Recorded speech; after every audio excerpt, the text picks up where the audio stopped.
पहले ताला खोलो। हम हिंदू हैं। भारत माता की जय। মোদির ভগবানকে মনে পড়ে ভোটের সময়।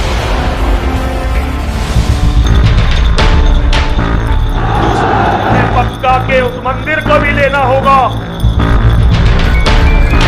মুসলমানরা ভারতে থাকতে পারে যদি তার ধর্ম পাল্টায়। प्रदेश के अंदर कोई गौ हत्या नहीं कर सकता। এই জায়গাতে আগামী দিনে অখণ্ড ভারতের একটা অংশ হতে পারে। जय श्री राम। मित्रों, मैं बचपन में रेल के डिब्बे में चाय बेचता था। চাওয়ালা থেকে পৃথিবীর বৃহত্তম গণতান্ত্রিক দেশের তিনবারের প্রধানমন্ত্রী Narendra Modi. Mister Donald Trump, Donald Trump, Donald Donald Donald Trump.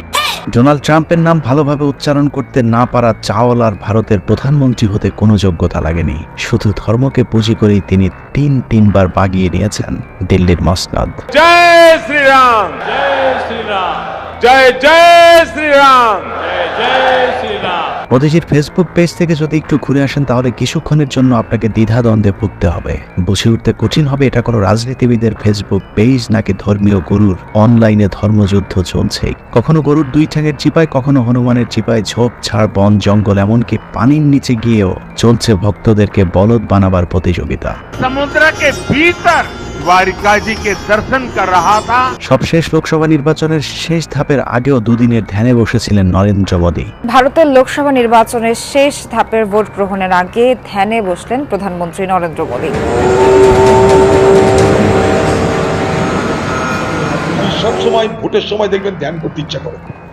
মোদির ভগবানকে মনে পড়ে ভোটের সময়। যখন যেমন তখন তেমনের এই নীতিতেই চলছে মোদীর রাজনীতি। ভোটের জন্য কোথাও নিজেকে মুসলিম বিরোধী, কোথাও মুসলমানদের পক্ষের লোক হিসাবে পরিচয় দিতেও কোনো সমস্যা হয় না তার। देश की संपत्ति पर पहला अधिकार मुसलमानों का। क्या आपकी मेहनत की कमाई का पैसा घुसपैठियों को दिया जाएगा? কোথাও নিজেকে বুদ্ধ, খ্রিস্টান, শিখ ভক্ত বলে পরিচয় দিতে দেখা গেছে তার বিভিন্ন বক্তব্যে। भगवान बुद्ध के साथ मेरा एक और संबंध भी है। क्रिश्चियन कम्युनिटी के साथ तो मेरा संबंध कोई नया नहीं। बोहरा समाज के साथ मेरा भी रिश्ता बहुत पुराना। जीवन का एक महत्वपूर्ण कालखंड मैंने आदिवासियों के बीच में बिताया। बलिया से मेरा एक भावुक रिश्ता। একদিকে গোরক্ষার নামে ধর্মীয় উন্মাদনা তৈরির কাজটা চালিয়ে গেলেও তার দেশই পৃথিবীর এখন শীর্ষ গরুর মাংস রপ্তানির অন্যতম সফল দেশ। নারীদেরকে স্পর্শ না করার অভিনয় করলেও মাঝে মধ্যে হাত মেলানোর নেশাও আছে মোদীজির। আজ পাশা খেলবো রে জ্ঞান বিজ্ঞানে ভারত অনেক এগিয়েছে, কিন্তু বিশাল জনগোষ্ঠীর এই দেশটিতে এখনো বিরাট একটি সংখ্যা দারিদ্রতা, ধর্মান্ধতা, মূর্খতার অন্ধকারে নিমজ্জিত। সোশ্যাল মিডিয়াতে তাদেরকে বোকা বানিয়ে মোদী এক যুগ ধরে অপ্রতিরোধ্যভাবে ভারত শাসন করে যাচ্ছে। परिवार सब कुछ देश के लिए छोड़ा। बीजेपी के टिकट पर तो कुत्ता भी खड़ा हो जाए हम जिता। ये सच है, अगर कुत्ता भी आएगा उसको भी जिताएंगे। अंधविश्वास नहीं है, हम भक्त हैं। नहीं, महंगाई मेरे हिसाब से कोई ज्यादा नहीं हुई।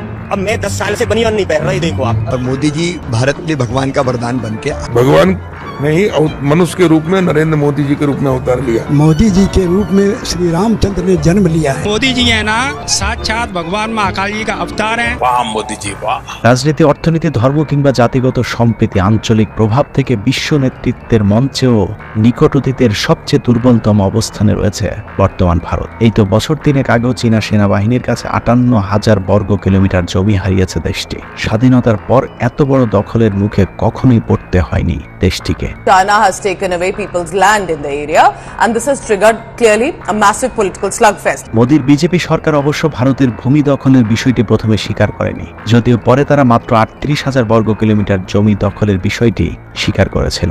चाइना लद्दाख में भारत की लगभग 38,000 स्क्वायर किलोमीटर भूमि का अनधिकृत या कब्जा किए हुए। ঘটনা যখন পুরো ভারতে ছড়াছড়ি হয়, নরেন্দ্র মোদী আবারও তখন সোশ্যাল মিডিয়াতে সরব হয়। হেলিকপ্টারে সোজা চলে গিয়েছিলেন লাদাখ সীমান্তে। সেখানে থাকা সীমান্ত রক্ষীদের উদ্দেশ্যে রক্ত গরম করা গোমাতা কি জয় ভাষণে একটু চাঙ্গা করে আসবার চেষ্টা করেছিলেন। भारत माता की जय। आप मां भारती की ढाल बन करके उसकी रक्षा करते हैं। কিন্তু এটা তো আর বলিউডের বিবেক অগ্নিয়াত্রীর সিনেমা নয়। মোদির সেই সফরের উপহার হিসেবে ঠিক পরের দিন চীনের সেনাবাহিনী আরও ভেতরে ঢুকে ভারতের জমিতে চীনের একটি বিশেষ গ্রাম উদ্বোধন করে যান। China has built a large village in a disputed area in India's northeastern state. এখানেই শেষ নয়, সম্প্রতি বছরগুলোতে মুদ্রাস্ফীতি, বেকারত্বের হার, উদ্ভাবনী সূচক, শিক্ষার মান, জীবনযাত্রার মান থেকে শুরু করে সর্বক্ষেত্রে পতন হয়েছে ভারতের বিভিন্ন সূচকগুলোর। এখনও দেশের বিস্তৃত একটি অংশের মানুষের খোলা আকাশের নিচে মলত্যাগ করতে হয়, তারপরেও তারা মোদিতেই খুশি। हमारे पास लैट्रिन घर में नहीं है, हमारे पास सीवर व्यवस्था नहीं है, अगर संत चलेगा तो सब हो जाता। মোদির আকাশচুম্বী জনপ্রিয়তায় কেউ কেউ তাকে ভগবান বলেও সম্বোধন করতে শুরু করেছে। हमारे माननीय प्रधानमंत्री जो खुद भगवान स्वरूप है, मोदी राम और अमित शाह कृष्ण, वो भगवान है हमारे, हम उनकी पूजा करते हैं। সব শেষ লোকসভা নির্বাচনে এরকমই জয় জয়কার ছিল মোদিময় ভারতীয় গণমাধ্যম, কিন্তু যেমনটা বলা হচ্ছিল ঠিক তেমন ফল পায়নি নরেন্দ্র মোদীর বিজেপি। আগেরবার একক সংখ্যাগরিষ্ঠতা পেলেও এবার শরিকদের নিয়ে গঠন করতে হয়েছে কোয়ালিশন সরকার। যদিও নির্বাচনের আগে 400 আসন পাবার স্বপ্ন নিয়ে নির্বাচনে ট্রেনে চড়েছিল নরেন্দ্র মোদীর বিজেপি। हमारे पास 400 सीट थी, 360 के करीब जीत करके आए। গেল 10 বছরে মোদীর সবচেয়ে বড় ট্রাম্প কার্ড ছিল ধর্মীয় বিভাজন। সেই কার্ডও এবার কাজে লাগেনি। ভারতের মানুষ বুঝতে শুরু করেছে ধর্ম ব্যবসার ফাঁদে পা দিয়ে মোদীকে বারবার ক্ষমতায় আনলেও সাধারণ মানুষ আসলে কিছুই পায়নি। जितना पैसा नरेंद्र मोदी जी ने इनको दिया है ना, उतना ही पैसा हम हिंदुस्तान के गरीब लोगों को देने जा रहे हैं। महालक्ष्मी योजना, पहली नौकरी पक्की योजना, इन योजनाओं के माध्यम से करोड़ों लाखपति बने। খোদ মোদীর সবচেয়ে বড় ধর্মীয় কার্ড বাবরি মসজিদের নির্ধারিত জায়গায় রাম মন্দির তৈরি করেও কাজ হয়নি। উল্টো অযোধ্যাতেও ভরাডুবি হয়েছে বিজেপির। উত্তরপ্রদেশ থেকে পশ্চিমবঙ্গ, এমনকি মোদীর নিজের আসনেও মাত্র 60,000 ভোটের ব্যবধানে জিতেছে প্রধানমন্ত্রী নরেন্দ্র মোদী, যা ভারতের কোনো প্রধানমন্ত্রীর দ্বিতীয় সর্বনিম্ন ব্যবধানে জয়ের রেকর্ড। सम्माननीय आदरणीय दीदी ओ दीदी। মোদীর ধর্মীয় হাতিয়ার দিনকে দিন ভোতা হয়ে আসার কারণ হলো ভারতের মানুষ এখন বুঝতে শিখেছে ধর্ম আসলে মোদীর গদি টেকানোর কৌশল। ধর্মের দোহাই দিয়ে সাধারণ হিন্দুদেরকে গরুর মূত্র আর গোবরের হরেক রকমের লাড্ডু খাওয়ালেও মোদীকে কখনো গরুর মলমূত্র খেতে দেখা যায়নি। বিজেপির জনসভায় মুসলমানদের বিষোদ্গার করলেও প্রয়োজনে আল্লাহর কোনো গান করতেও দেখা গেছে তাকে বিভিন্ন সময়। अल्लाह इज रहमान एंड रहीम। গোরক্ষার ঘোষণা দিয়ে গরুর মাংস রপ্তানি করা প্রতিষ্ঠান থেকে ডোনেশন নিতেও সমস্যা হয় না। যেখানে যেভাবে প্রয়োজন সেখানে সেভাবে অভিনয় করে যাচ্ছেন মোদী, অমিত শাহেরা। তবে একটি জায়গায় ব্রাহ্মবাদী মোদীরা সবখানে এক, তা হলো ব্রাহ্মণ আর অব্রাহ্মণ নমশূদ্রদের বেলায়। নমশূদ্র, কাওড়া, বাগদি, পোল, রাজবংশী, এরকম অসংখ্য 6,700টা ভারতে হিন্দুদের মধ্যে অবস্থাটা এরকম কারা করেছে? উচ্চ বর্ণ হিন্দুরা। বর্ণীয় কষাঘাতে পিষ্ট নিম্নবর্ণের হিন্দুরা উচ্চ বর্ণের হিন্দুদের কাছে হাজার বছর ধরে ভারতে নির্যাতিত। মুসলমান, খ্রিস্টান, শিখ কিংবা জৈন সবার সাথে বসানো যাবে, কিন্তু বর্ণবাদী নরেন্দ্র মোদীকে যদি বলা হয় নিম্ন বর্ণের কোনো হিন্দুর সাথে এক ঘরে বসে পুজো দিতে কিংবা একই থালে খাবার খেতে, সেটা একদমই অসম্ভব। 6,700 জাত আছে, তাই একটার সাথে আরেকটার বিয়ে দেওয়া হয় না, আত্মীয়তা হয় না, এক জায়গায় বলে খাওয়া দাওয়া হয় না। ওই যে দুর্গাপুজো থাকে না, সার্বজনীন দুর্গাপুজো, তাদের নমশূদ্ররা যদি কিছু প্রসাদ নিয়ে যায় সেটাও নিচে রাখতে হয়, সেটা ওই বেদিতে না হবে না। যে কারণে এবার বিজেপি আরএসএস এর অখণ্ড ভারতের স্বপ্ন দ্বিখণ্ডিত করে নিম্ন বর্ণের হিন্দুরা বিজেপির হেভিওয়েট প্রার্থীদের বদলে মুসলমান প্রার্থীদেরকে ভোট দিয়েছেন। আরএসএস চেয়েছিল মুসলমানদের ধ্বংস করার জন্য। একদিকে জম্মু কাশ্মীর, অন্যদিকে খালিস্তান, চিকেন নেক থেকে লাদাখ সবখানে খণ্ড হবার উপক্রম হওয়া ভারতের কিছু গোমূত্রখোর বিজেপির নেতা এখনো স্বপ্ন দেখছে অখণ্ড ভারতের, যে ভারতে হিন্দু ছাড়া আর কেউ থাকতে পারবে না। মুসলমানরা ভারতে থাকতে পারে যদি তার ধর্ম পাল্টায়। উচ্চবর্ণের হিন্দুদের পরিকল্পনা অনুযায়ী আফগানিস্তান থেকে বাংলাদেশ পুরোটাই হবে এক অভিন্ন ভারত। কেউ কেউ আবার মক্কা পর্যন্ত ভারতের সাথে যুক্ত করবার স্বপ্ন দেখছেন গোবরের জুস খেতে খেতে। हिंदू राष्ट्र बहुत बड़ा स्वप्न है, वीर सावरकर का स्वप्न है, शिवाजी का स्वप्न है। केवल अफगानिस्तान तक नहीं, हमें मक्का के उस मंदिर को भी लेना होगा। তারপরেও কিছুক্ষণের জন্য যদি তাদের সেই স্বপ্ন বাস্তবায়ন হয়েছে ধরেও নেই, তারপর কি? এই প্রশ্নেই বিভক্ত হয়েছে ভারতের হিন্দুরা। সবাই যদি হিন্দু হয়ে যায় তাহলে কি সবাই সমান অধিকার পাবে? না, সব হিন্দুদের নিয়ে গড়া হিন্দুদের স্বপ্নের অখণ্ড ভারতেও থাকবে দুটো শ্রেণী, একটি ব্রাহ্মণ, অন্যটা নমশূদ্র, একটি আর্য, অন্যটি অনার্য, একদল শাসক, অন্য দল শোষিত, একদল প্রভু আর আরেক দল ভৃত্যের মতো। কেমন প্রভু সেটাও একটু বিশ্লেষণের দাবি রাখে, কারণ আমরা যাকে প্রভু বলে ডাকি সেই প্রভু আর এই প্রভুর মাঝে রয়েছে আকাশ পাতাল পার্থক্য। ব্রাহ্মণ নামের প্রভুরা হবেন সমাজের উঁচু শ্রেণী, শুধুমাত্র তাদের থাকবে বিদ্যা অর্জনের স্বাধীনতা। অন্যরা সাধারণ শিক্ষা তো দূরের কথা, নিজেদের ধর্মীয় গ্রন্থ ছুঁয়ে দেখতে পারবে না। সংস্কৃত ভাষায় লেখাপড়া করলে বা সংস্কৃত ভাষায় বললে শূদ্রদের জিভ কাটা হতো, চোখ উপড়ে ফেলা হতো। নমশূদ্রদের অপরাধ হলো যে আমরা শুধু সামাজিক মর্যাদা চাই, উচ্চবর্ণ হিন্দি দিতে চাই। এই বৈশ্য দাবি কেন করলো? তার জন্য উচ্চবর্ণ হিন্দুরা একটা পর্যায়কাল জুড়ে তারা গোয়ালাদের কাছ থেকে দুধ খেতে চাইতো না। একমাত্র ব্রাহ্মণদেরই থাকবে ভগবানের প্রার্থনা করবার অধিকার, কারণ ভগবান ও ব্রাহ্মণ ছাড়া অন্য কারো উপাসনা গ্রহণ করেন না। নমশূদ্ররা পৃথিবীতে এসেছেন শুধুমাত্র ব্রাহ্মণদের সেবা করবার জন্য।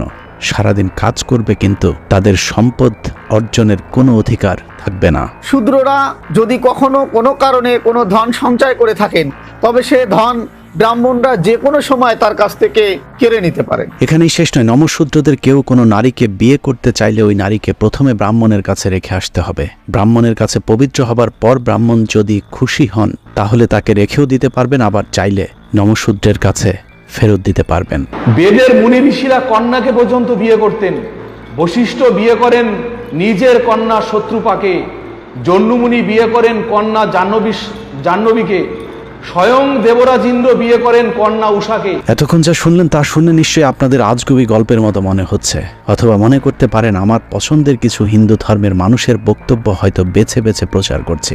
কিন্তু না, এটা বানানো গল্প নয়, এটাই হিন্দুদের প্রধান ধর্মীয় গ্রন্থ মনুসংহিতা, মনুস্মৃতি বা ভগবান মনুর বাণী।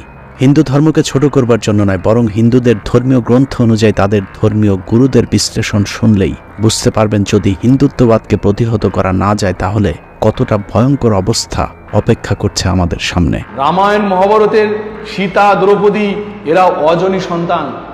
অজনী মানে কোনো জনিভেদ করে বেরোয়নি। বিজ্ঞান কি বলে, সায়েন্স কি বলে, অজনী সন্তান হতে পারে? মনুসংহিতা নিয়ে আমার বিশদ জ্ঞান নেই, তবে সম্প্রতি চরমপন্থী মোদীর মনুসংহিতার আলোকে মনু সংবিধান প্রণয়নের ঘোষণা দেওয়ার পর যতটুকু জ্ঞানার্জনের সুযোগ পেয়েছে তার কিঞ্চিত শুনলে আপনারা নিজেদেরকে আবিষ্কার করবেন বর্বর মধ্যযুগীয় এক নির্যাতিত জনপদের বাসিন্দা হিসেবে। এই যে আর্য ধর্মটাকেই পরবর্তীকালে হিন্দু নাম দেওয়া হয়েছে এই শূদ্রদের দাস বানানোর জন্য। মনুসংহিতা বা মনুস্মৃতি নাম শুনে বুঝতে পারছেন এটা মনু নামে একজন মানুষের সংহিতা বা স্মৃতি থেকে সংকলন করা হয়েছে। হিন্দুদের বিশ্বাস অনুযায়ী মনু হচ্ছেন একজন ঋষি যার জন্ম হয়েছিল কমপক্ষে খ্রিস্টপূর্ব 2000 সালের আগের কোনো এক সময়ে, যে কারণে মনুসংহিতাকে হিন্দু ধর্মশাস্ত্রের সবচেয়ে প্রাচীনতম একটি ধর্মীয় গ্রন্থ হিসেবে দাবি করা হয়। 12টি অধ্যায় এবং 2683টি শ্লোক নিয়ে গঠিত এই গ্রন্থে মূলত হিন্দুদের জীবন বিধান ও রাষ্ট্র পরিচালনার সম্পর্কে কতিপয় নিয়মনীতি আরোপ করা হয়েছে, আর সেই নিয়মনীতির প্রতিটি পদে পদেই রয়েছে পারিবারিক, সামাজিক ও অর্থনৈতিক বৈষম্য। ভগবান মনু মনুসংহিতায় লিখেছেন শূদ্ররা জন্মই নিয়েছেন ব্রাহ্মণদের দাসত্ব করবার জন্য। মনুসংহিতার প্রথম অধ্যায়ের 31 নম্বর শ্লোকে বলা হয়েছে প্রজাপতি অর্থাৎ প্রজাদের পতি বা ভগবান তার শরীর দ্বিখণ্ডিত করে এক খণ্ডে নারী আরেক খণ্ডে পুরুষ তৈরি করেছেন। সে নারীর গর্ভে জন্ম নেয় এক পুরুষ সন্তান যার নাম বিরাট, আর বিরাটের ঔরসে জন্ম নেয় মনু। অতএব জন্মসূত্রে মনু হলেন ভগবানের নাতি অর্থাৎ ভগবানের বংশধর। সেই হিসেবে তিনি নিজেও নিজেকে ভগবান দাবি করেছেন। একমাত্র তার বংশধরই আর্য বা ব্রাহ্মণ জাতি। ব্রাহ্মণরাই হচ্ছে মনুসংহিতার একমাত্র অনুসারী। মূলত মনুর বাণী সংবলিত গ্রন্থকেই মনুসংহিতা বলা হয়। ভগবান মনু রচনা করেছেন মনুসংহিতা। একই গ্রন্থের 33 নম্বর শ্লোকে প্রজাপতির মুখ থেকে ব্রাহ্মণ, বাহু থেকে ক্ষত্রিয়, উরু থেকে বৈশ্য আর পা থেকে নিম্ন শ্রেণী বা নমশূদ্রের জন্মের কথা বলা হয়েছে। এরা বলল পিতামহ ব্রহ্মা মুখ থেকে ব্রাহ্মণের জন্ম হয়েছে, সে বেটা ছেলে, তারপরেও তার বাচ্চা হচ্ছে, তার মানে সে উপরেরটা বেটা ছেলে, ভেতর থেকে মেয়ে ছেলে। শুধু মনুসংহিতা নয়, হিন্দু ধর্মের প্রায় সবকটি প্রধান ধর্মগ্রন্থ অনুযায়ী এই 4টি শ্রেণীর কথা বলা হয়েছে। গীতার ছত্রে ছত্রে রয়েছে ব্রাহ্মণের আধিপত্য, আর সমাজ 3টে বর্ণই হচ্ছে সেখানে ছোট, ক্ষত্রিয় ছোট, বৈশ্য ছোট, শূদ্র ছোট। ঋগ্বেদের 10ম মণ্ডলের 90 সূক্তে মোট 16টি মন্ত্র রয়েছে। 1 নম্বর মন্ত্রে বলা হয়েছে পুরুষের সহস্র মস্তক, সহস্র চক্ষু, সহস্র চরণ। তিনি পৃথিবীকে সর্বত্র ব্যাপ্ত করে 10 অঙ্গুলি পরিমাণ অতিরিক্ত হয়ে অবস্থিত থাকেন। 12 নম্বর মন্ত্রে বলা হয়েছে এর মুখ হলো ব্রাহ্মণ, দুবাহু রাজন্য হলো অর্থাৎ দুবাহু ক্ষত্রিয় হলো, যা উরু ছিল তা বৈশ্য হলো অর্থাৎ উরু থেকেই বৈশ্যের জন্ম নিল, এবং দুচরণ থেকে শূদ্র হলো অর্থাৎ পা থেকে শূদ্রের জন্ম হয়েছে। অথর্ববেদের সপ্তম সূক্তের 1 নম্বর মন্ত্রে বলা হয়েছে, জগাত্মক পুরুষের ব্রাহ্মণ মুখরূপ অর্থাৎ ব্রাহ্মণ জাতি বিশিষ্ট পুরুষ এর মুখ থেকে উৎপন্ন হয়েছে। এরূপ ক্ষত্রিয় জাতি বিশিষ্ট পুরুষ এ যজ্ঞ পুরুষের বাহুদয়, বৈশ্য জাতীয় যজ্ঞ পুরুষের মধ্যভাগ অর্থাৎ বিস্তৃত উরুদয় এবং পদযুগল থেকে শূদ্র জাতি উৎপন্ন হয়েছে। যজুর্বেদের 31 অধ্যায়ের 11 নম্বর মন্ত্রে বলা হয়েছে, ব্রাহ্মণ এ প্রজাপতির মুখ থেকে উৎপন্ন হয়েছিল। ক্ষত্রিয়ের বাহুদয় থেকে উরুদয় থেকে বৈশ্য এবং পাদদয় থেকে শূদ্রের উৎপত্তি হয়েছিল। একইভাবে সামবেদেও একই কথা বলা হয়েছে। এভাবে জাত ভেদের কারণে ভারতের হিন্দুরা এ মুহূর্তে প্রায় 650 ভাগে বিভক্ত।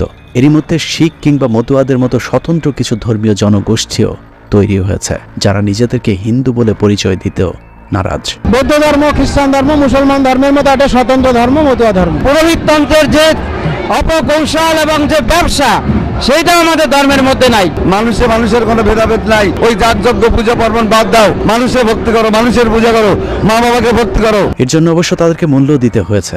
মাঝে মধ্যে ভিন্ন মতাবলম্বীদের উপর আক্রমণ চালাচ্ছে হিন্দু মহাসভা, বিজেপি, RSS এর মতো কট্টর হিন্দুত্ববাদী সন্ত্রাসী গোষ্ঠীগুলো। দলপতিকে নামিয়ে নিয়ে তার জামা কাপড় ছিঁড়ে, ফোন নিয়ে, টাকা পয়সা সব নিয়ে নিয়েছে। এই যে মতুয়াদের উপর অত্যাচার, সেই অত্যাচারের জন্য আমাদের অবরোধ, যাতে এই ধরনের অত্যাচার নেক্সট টাইমে না হয়। হিন্দুদের এই ব্রাহ্মণ্যবাদ যে মোদির হাত ধরে প্রথম ভারতবর্ষে এসেছে তা নয়। ভারত উপমহাদেশকে হিন্দুত্ববাদের ছায়ায় আনবার এই স্বপ্ন অনেক পুরাতন। হিন্দুদের প্রাচীন ধর্মীয় গ্রন্থ মনুসংহিতার দোহাই দিয়ে ভারত উপমহাদেশে প্রায় 4500 বছর ধরে নমশূদ্রদের উপর চলেছে অবর্ণনীয় নির্যাতন। এ কারণে আরবের মুসলমানেরা ভারতে আসার পর তাদের পোশাক, ধর্মীয় রীতিনীতি, ইসলাম ধর্মের সাম্য ও সম্প্রীতির সৌন্দর্য দেখে নমশূদ্ররা ঝাঁকে ঝাঁকে মুসলিম ধর্মে আসতে শুরু করেছিল। বলে রাখা ভালো, মুসলমানেরা আরব থেকে ভারতে এসেছিল ব্যবসার উদ্দেশ্যে, ধর্ম প্রচারের জন্য নয়। অত্যাচারে অতিষ্ঠ হয়ে তখন দেখেছে আমাদের মুসলমান হওয়া ভালো, কেননা মুসলমান হলে তারা তখন বাদশার জাত, রাজার জাত, তাদের উপরে আক্রমণ হচ্ছে না, তখন তারা মুসলমান হয়ে গেছে। তাহলে মুসলমান ব্রাহ্মণরা হয়নি। আরব থেকে মুসলমানেরা যখন এদেশে এসেছিলেন তখন তারা কাউকে জোর করে মুসলমান হতে বাধ্য করেনি, বরং তাদের ধর্মীয় আচার অনুষ্ঠান দেখে হিন্দুরা নিজেরাই মুসলমান ধর্ম গ্রহণ করেছিলেন। মুসলমানদের প্রায় একচ্ছত্র 1000 বছরের শাসন আমলে শক্তি প্রয়োগ করলে একজন হিন্দু ভারতবর্ষে খুঁজে পাওয়া যেত না। খালি ইন্ডিয়া নয়, সারা ওয়ার্ল্ডের ইতিহাস লিখেছে মুসলমানরা। মুসলিম শাসনের এক পর্যায়ে ভারত উপমহাদেশে মনুসংহিতার শাসন বন্ধ হয়ে শুরু হয় মুসলিম শাসন। মুসলমানদের শাসন চালু হলে দীর্ঘদিন ব্রাহ্মণদের ধর্ম ব্যবসা বন্ধ ছিল। এরপর মুসলমান শাসনের অবসান ঘটলে ব্রিটিশ আমলে মনুসংহিতার অনুসারী ব্রাহ্মণরা আবারও শুরু করে হিন্দু রাষ্ট্র গঠনের পরিকল্পনা। নমশূদ্র হিন্দুদের উপর আবারও শুরু হয় অবর্ণনীয় নির্যাতন। হিন্দু ব্রাহ্মণদের শ্রেণী বৈষম্য এমন পর্যায়ে গিয়ে ঠেকেছিল যে শূদ্রদের বাঁচাতে ইংরেজদেরকে শেষ পর্যন্ত বেশ কিছু কঠোর আইন প্রণয়ন করতে হয়েছিল। এর মধ্যে দাসপ্রথা, নরবলি প্রথা, নববধূ শুদ্ধিকরণের মতো মধ্যযুগীয় প্রথা বাতিল করতে রীতিমতো ব্রাহ্মণদের বিরুদ্ধে ইংরেজদেরকে যুদ্ধ করতে হয়েছিল। এই আইনগুলোর দু একটি নিয়ে কিঞ্চিত আলোচনা করলে বোঝা যাবে কতটা ভয়ঙ্কর নির্যাতন চলেছে নিচু বর্ণের হিন্দুদের উপর। 1831 সালে নরবলি প্রথা বাতিল করা হয়। ব্রাহ্মণদের দাবি ছিল কোনো এলাকায় পোকামাকড় কিংবা প্রাকৃতিক দুর্যোগে ক্ষেতের ফসল যদি নষ্ট হতে থাকে তাহলে ওই এলাকার শূদ্রদের মধ্য থেকে একজন পুরুষকে বলি দিতে হবে। এছাড়া নমশূদ্রদের ঘরে যদি প্রথম পুত্র সন্তান জন্ম নিত তাহলে তাকে বলি দিতে হতো। মূলত ব্রাহ্মণদের এই চালাকির উদ্দেশ্য ছিল নমশূদ্রদের ঘরে যেন পুরুষের সংখ্যা বাড়তে না পারে, কারণ ব্রাহ্মণদের চেয়ে যদি শূদ্রদের পুরুষের সংখ্যা বেশি হয়ে যায় তাহলে হয়তো তারা বিদ্রোহ করে বসতে পারে। তাদের এই চালাকি বুঝতে পেরে ইংরেজরা আইন করে তাদের এই ভয়ঙ্কর প্রথা বন্ধ করেন। 1819 সালের আগ পর্যন্ত হিন্দু সমাজে এক ভয়াবহ প্রথার প্রচলন ছিল। নমশূদ্ররা কেউ বিয়ে করলে তাদের স্ত্রীদেরকে প্রথম কয়েক রাত ব্রাহ্মণ ঠাকুরদের কাছে রেখে আসতে হতো। ব্রাহ্মণদের দাবি ছিল নমশূদ্র ঘরের মেয়েদেরকে বিষমুক্ত করবার জন্য প্রথমে ব্রাহ্মণ ঠাকুরদের কাছে থাকতে হবে। বিষমুক্ত হবার পর তাদেরকে ঠাকুর চাইলে নমশূদ্রদের ঘরে ফেরত পাঠাবে। 1819 সালের ব্রিটিশ শাসন আইন অধিনিয়ম 7 দ্বারা নববধূ শুদ্ধিকরণ প্রথা বাতিল করা হয়। তবে ব্রিটিশরা আইন করে এই প্রথা বন্ধ করলেও হিন্দু ব্রাহ্মণরা তাদের এই আইনের বিরুদ্ধে সশস্ত্র বিপ্লব শুরু করে। এর মধ্যে পাঞ্জাবের লালা লাজপত রায়, মহারাষ্ট্রের বাল গঙ্গাধর তিলক এবং বাংলার বিপিন চন্দ্র পাল, এই 3 কট্টর হিন্দুত্ববাদী নেতার নেতৃত্বে শুরু হয় চরমপন্থী লাল বাল পাল আন্দোলন। এছাড়া কট্টরপন্থী এসব হিন্দু নেতাদের নেতৃত্বে ভারতে গণেশ উৎসব, গোরক্ষা সমিতি, শিবাজি উৎসবের মতো ধর্মবিদ্বেষী কার্যক্রম শুরু হয়। 1880 সাল থেকে 1890 সাল পর্যন্ত 10 বছরে গোরক্ষা আন্দোলনের নামে ভারতে অন্তত 1.5 লাখ মুসলমানকে হত্যা করা হয়। এসব আন্দোলনের মাধ্যমে শুধু যে পুরাতন কুসংস্কারকে ফেরত আনতে চেয়েছে তা নয়, ব্রাহ্মণরা ভয়ঙ্কর আরেকটি আন্দোলন শুরু করেছিল যার নাম শুদ্ধি আন্দোলন। 1892 সালে শুদ্ধি আন্দোলনের মাধ্যমে শুরু হয় মুসলমান ও শিখদেরকে আবারও হিন্দু ধর্ম গ্রহণ করতে বাধ্য করা। বিশেষ করে মুসলমানদের উপরে শুরু হয় ব্যাপক হত্যাযজ্ঞ। ইদানিং আবারও ঘুরে ফিরে আসতে শুরু করেছে লালবাল পালদের গণেশ উৎসব, শিবাজি উৎসব, গোরক্ষা আন্দোলন। বিশেষ করে শুদ্ধি আন্দোলনের উপর খুব বেশি জোর দিচ্ছে বিজেপি, আরএসএস এর মতো হিন্দুত্ববাদী সংগঠনগুলো। শুদ্ধি আন্দোলন মানে রাম রাজত্বে শুধুই রাম ভক্তরা ছিল এবং তারাই থাকবে। কট্টর হিন্দুদের দাবি এখানে অন্য ধর্মের যারা আছেন তারা সবাই একসময় হিন্দু ছিল, অতএব তাদেরকে আবারও হিন্দু ধর্মে ফিরে আসতে হবে। এই আন্দোলনগুলোতে হিন্দুরা কতটা হিংস্র রূপ ধারণ করতে পারে এরই মধ্যে ভারতের মুসলমানেরা তা দেখতে শুরু করেছে। বিজেপি, আরএসএস, হিন্দু মহাজোটের মতো কট্টর হিন্দুত্ববাদী সংগঠনগুলোর অত্যাচারে গুজরাট এবং উত্তরপ্রদেশ রাজ্য দুটিতে মুসলমানদের বসবাস করাই এখন কঠিন হয়ে পড়েছে। রোজ আমাদের একটু একটু করে মারছে, সরকার আমাদের দম বন্ধ করে রেখেছে। গত 5 বছর ধরে এসব সহ্য করে আসছি, এখন তো আরো বেশি বেশি করে হয়রানি হবে। আমাদের উপর মারধর চলছে, বাচ্চারা স্কুলে যেতে পারছে না, রুটি রুজি নেই। বছর 5 আগেও কিন্তু মুসলিমদের জীবন শান্তিতেই চলছিল, বিয়ে শাদিও ঠিক মতোই হচ্ছিল, কিন্তু এখন সব বদলে গেছে। হিন্দু আর মুসলিমের মধ্যেকার মহব্বত একেবারে তলানিতে গিয়ে ঠেকেছে। গোহত্যা বন্ধের নামে মুসলমানদের উপর চলা নির্যাতন সহ্যের সীমা পার করেছে অনেক আগেই, যে কারণে ভারতের অনেক হিন্দুরা মুসলমান হত্যার ঘোর বিরোধিতা শুরু করেছে। ভারতের অর্ধেক মানুষও তাদের ধর্ম মানে না। বিশেষ করে শিক্ষিত জনগোষ্ঠীর প্রায় 100% মানুষ ধর্মীয় বিশ্বাস থেকে বেরিয়ে এসেছে। आप गाय को माता मानते हैं? बताइए, सोचिए कोई जानवर किसी इंसान की माता हो सकती है? जरा दिमाग है आपको कि गोबर भरा हुआ है? এসবের পরেও বিশাল ভৌগোলিক এক জনগোষ্ঠীর বিরাট অংশকে মুসলমানদের উপর খেপিয়ে তোলার চেষ্টা করছে বিজেপি, আরএসএস এর ধর্মান্ধ রাজনীতিবিদেরা। प्रधानमंत्री मोदी जी के द्वारा कार्य किया जा रहा है और साथ साथ गौ हत्या को रोकने के लिए भी बड़ा कार्यक्रम हम लोग प्रारंभ करने जा रहे हैं। उत्तर प्रदेश के अंदर कोई गौ हत्या नहीं कर सकता।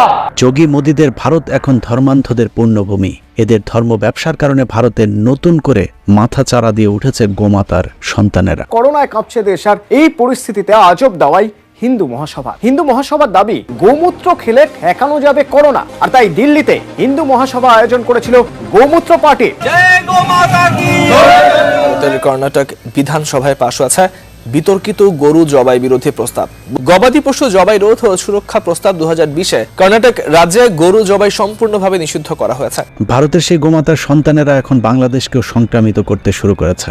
বাংলাদেশে এরই মধ্যে বিভিন্ন সরকারি অফিস, আদালত সহ বিভিন্ন গুরুত্বপূর্ণ জায়গায় ক্যান্টিনগুলোতে গরুর মাংস রান্না বন্ধ করা হয়েছে। এমনকি গেল বছর পিলখানা সহ বিভিন্ন সরকারি গুরুত্বপূর্ণ এলাকায় কুরবানির পশু জবাই করতে দেওয়া হয়নি। তারা এই পবিত্র ভূমিটাকে নষ্ট করার জন্য এবং এই পবিত্র ভূমি দখল করার জন্য তারা নানাভাবে চেষ্টা করছে। তারা এখানে আল্লাহু আকবার ধ্বনি দিচ্ছে, তারপরে এখান থেকে তারা সেই বারবিকিউ পার্টি করছে, এখানে বনভোজন তৈরি করছে, যেটা হচ্ছে ধর্মীয় নিষিদ্ধ যে সমস্ত মাংস সেগুলো এখানে আহার করছে। এত আলোচনার পর প্রশ্ন উঠতে পারে, ভারতের হিন্দুরা কি চায় সেটা একান্ত তাদের দেশের ব্যাপার, আমাদের তাতে সমস্যা কোথায়?